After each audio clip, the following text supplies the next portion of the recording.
Hey, hi everyone. I have the pleasure to have my friend John Lettera from Fairbridge today. So, hi John, how are you? Well, thank you. Thank you for having me today, Christian. It's good to be Yeah. here. So, please talk about yourself, your experience, and maybe a little bit about Fairbridge, and we'll step in the subject after.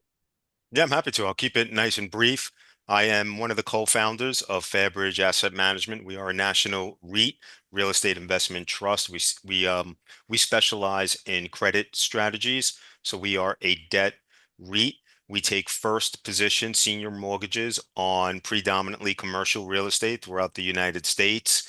We are, as you heard me speak at one point, we are definitely not the cheapest around. We are not institutional financing in the sense that we are not putting money out at the traditional 5 or 6%. We are bridge financiers, meaning there's usually some value add component to why you're coming to a bridge lender like ourselves. So our pricing hovers anywhere between 9 and 13%.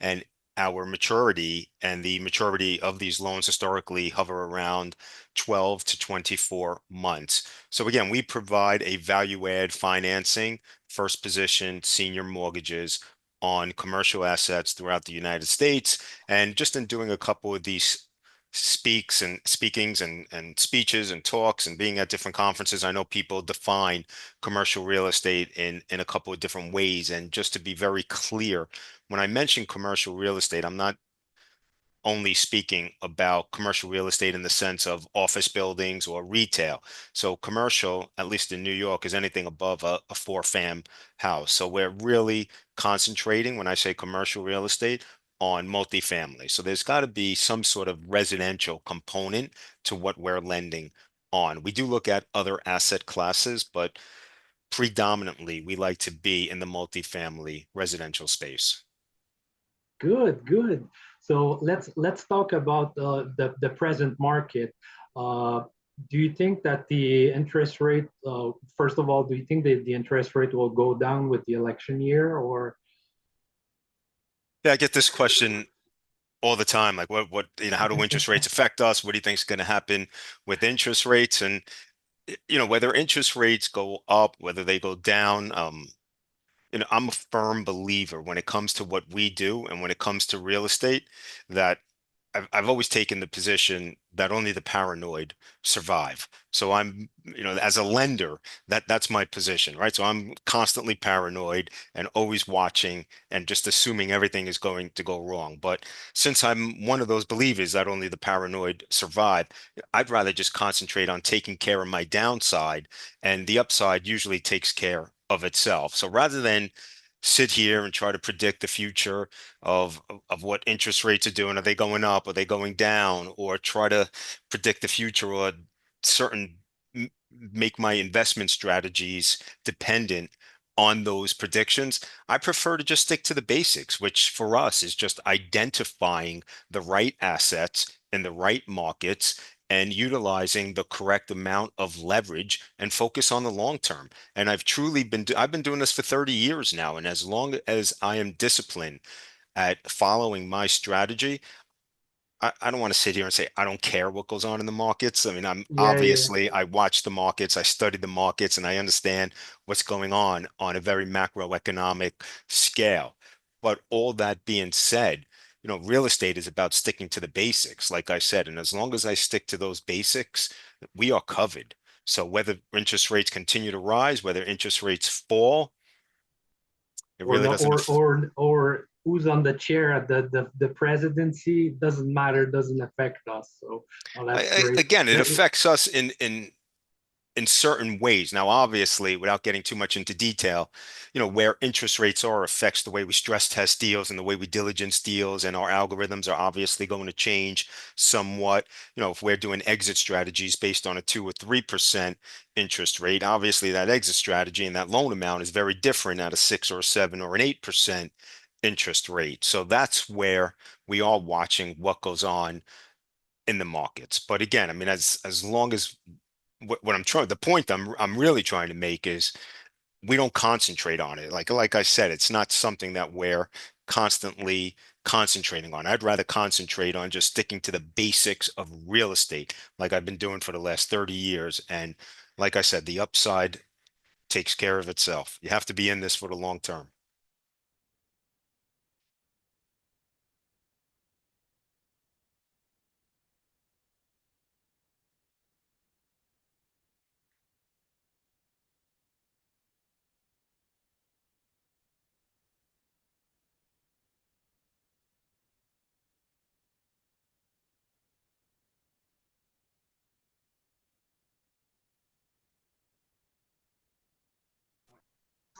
Sorry, John, it's on my side. I just got a shortage. So I don't know where you lost me, but yeah, yeah. No, no, look, uh, we can start back. Let's say we're gonna talk about the am I recording? Just give me a second. Yeah, we're recording. Sorry for that. that's There's okay. a thunderstorm here. So Where are you? yeah, You're in Washington or you're in I'm in New York City. oh, New York City. Sorry. Right now I'm in Hoboken. So today, Got it. yeah, yeah. But So we're in let's talk Connecticut. about. It looks like it's coming. Something's Yeah, coming. yeah, it's pretty dark outside. So let's talk about the market trend. You just spoke about that a few seconds ago. What do you think it's going to come in the next few months with the wealth transfer and the all the multifamily owner that they have to refinance and they are on the bank list? Or just let's talk a bit about that a little bit. Oh yeah, I'm happy to. I mean, we're seeing it happen already. So the maturity wall is occurring. A lot of loans have or are coming to maturity. There's, like you mentioned, Christian, a lot of refinances are now coming due, and I believe you heard me when I gave a speech at one of the events, but we see what's occurring in the banking world. So current volatility, higher interest rates, restrictive bank underwriting, it's all creating significant opportunities for us because based upon everything that's going on in the markets, have just pulled back. They are not, for all intents and purposes, lending right now. So on a lot of these refinances, what we see occurring in the market is people are now coming to us looking for more short-term bridge financing. What that does for a lot of the sponsors and a lot of the buyers, it allows them to buy another year or 2 years. They'd rather pay a bridge lender like ourselves a higher interest rate, but then bank on the Fed lowering rates. Therefore, they're able to refinance somewhere down the road. Now, you may be asking, why not just go to a bank and refinance or an institution? There's a couple of reasons. Number one, if you're refinancing on a multifamily at, let's say, a 6 or 7% interest rate, there's usually yield maintenance or prepayment penalties. So a lot of the more sophisticated sponsors realize that they don't want that yield maintenance. They don't want that prepayment penalty. So it's actually, if you model it out, it's much more cost effective for a borrower to borrow from us for 24 months and wait for rates to come down than actually go to an institution and have to pay a prepayment if there's another refinancing opportunity 2 or 3 Yeah. years away. So I don't mean to give you these long-winded answers, but they're very convoluted and there's a lot going on in the economy right now. But Yeah. I the one thing I'll just reiterate is that banks, like we really, and I'm choosing my words somewhat carefully. I mean, but banks, for all intents and purposes, are just not in the markets. I mean, especially the smaller commercial banks, we're seeing that really account for about two-thirds of all commercial real estate lending in the United States have, for all intents and purposes, just really pulled the reins back and very, very difficult just because of increased regulation. I mean, we saw what happened with some of the collapses a year ago. So it's just great for us. Yeah, exactly. So, and what about do you see an increase of wealth transfer for the next, let's say, 2 years to come? Or Yeah, when you say, just tell me what you mean by wealth transfer let's when you say like the people like they were born in 40s and 50s and the kids don't want to take over and they're gonna sell their asset, mom and pops complexes. The, did you see that coming or do you see that quite often those days or? Yeah, we do. We see it a lot. We get involved in a lot of wealth transfer opportunities, and the reason we get involved is because what historically happens is when that wealth is transferred or a property is transferred in an intergeneration type transfer, oftentimes the younger generations don't have that familiarity with running a multifamily property and either let violations start getting in the way, letting the building get a little bit in disrepair. So obviously it's very difficult for them when their loan matures to get refinancing from an institution because an institution prefers a clean property. So they would come to us, we would assist in them cleaning up the property, therefore going to an institution in order to get that refinancing. But to answer your question more specifically, we definitely see that wealth generation occurring right now. That's cool. That's cool. And overall, and we're gonna finish with that, but overall, do you think that's, but I know already your answer, but do you think that's a good market to invest, like a accredited investor? I know it's all come to like you said earlier, we need to do our underwriting very seriously and analyze those deals pretty closely. But for you, do you think it's a good market for an investor to invest right now in the multi-family sector? Listen, I think it's a good time for an investor. Any time could be a good time for an investor to invest because it all depends on the basis of the investment. So, I go back to my main philosophy, which is only the paranoid survive. So again, I just keep sticking to that. It's hard for me to say whether it's a good time, it's a bad time, because I don't know the investment. Like I get this question all the time. They're like, what asset class do you like? Or what jurisdiction do you like? And, I like a real estate deal that makes sense. It doesn't matter where it is. It doesn't matter what the asset class is. It matters what my basis is, where I am in the capital stack, who I'm lending to. So for me to sit here and say whether it's a good time or a bad time, or if it's, opportunistic and it's hard to say without understanding the deal. Now, that being said, I do think opportunities will arise. Now, whether those opportunities are good investments or bad investments, that I cannot answer. That all Yeah, depends on the deal. that's a good point for my investor in my network. In fact, if a developer or a syndicator or even just partner that advertise for a deal, to know who's the lender could help a lot because the lender will, like a lender like you, yeah, if the people knows that you're pretty robust on your underwriting and with your basic, like you said, uh, that's a good point for those people to see, to take a look. Is that correct? Or Yeah, no, absolutely. I mean, when we get involved in a deal, no, we do a lot of due diligence. We spend a lot of time on the asset. We spend a lot of time on the information, on the comps, on the underwriting, but we also spend a lot of time on the sponsor and the borrower.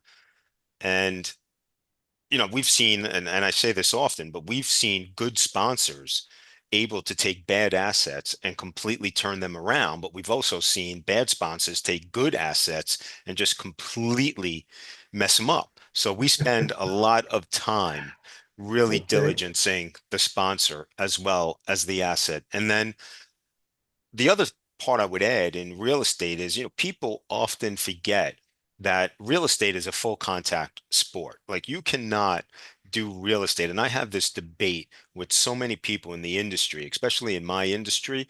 But if you think that you could invest, whether it be equity or debt, or anywhere in the capital stack on a real estate project, just by using certain algorithms and BPOs or any kind of real estate fintech, you know, to me, that's a recipe for disaster because, we have at any given point over 75 loans in our portfolio. And we actually walk and look and meet, and we go to every single property. We constantly manage that property. You have to touch, you have to feel, you have to understand the real estate, and you have to meet the sponsor at the real estate to make sure that the person you're lending to understands the real estate. Because just because I understand it doesn't mean the person I'm lending to understands it. So yeah. people forget that. Like that's real estate.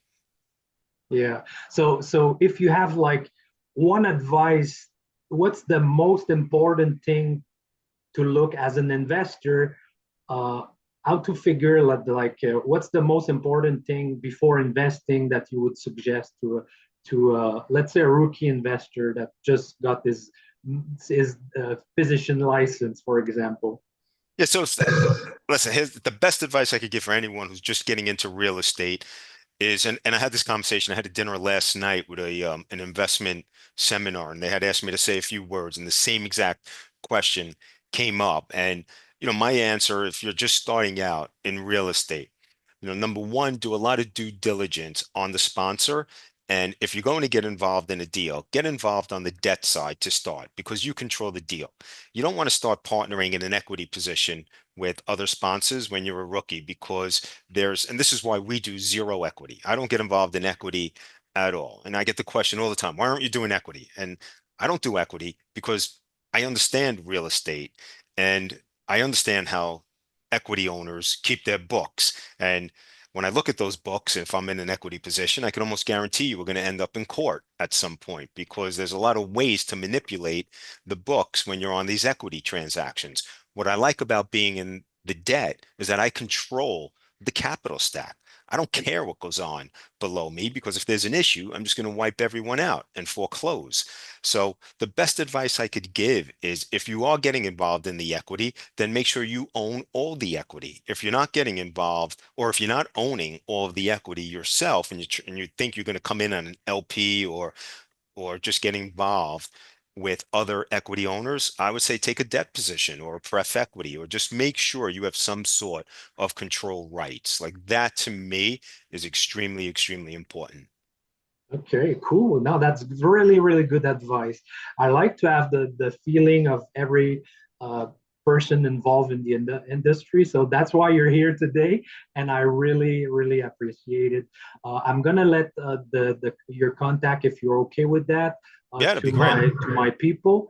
And yeah, again, thank you for being on the show, John. And it was a pleasure to meet you today. Yeah, likewise, Christian. Thank you so much. Anytime, just let me know.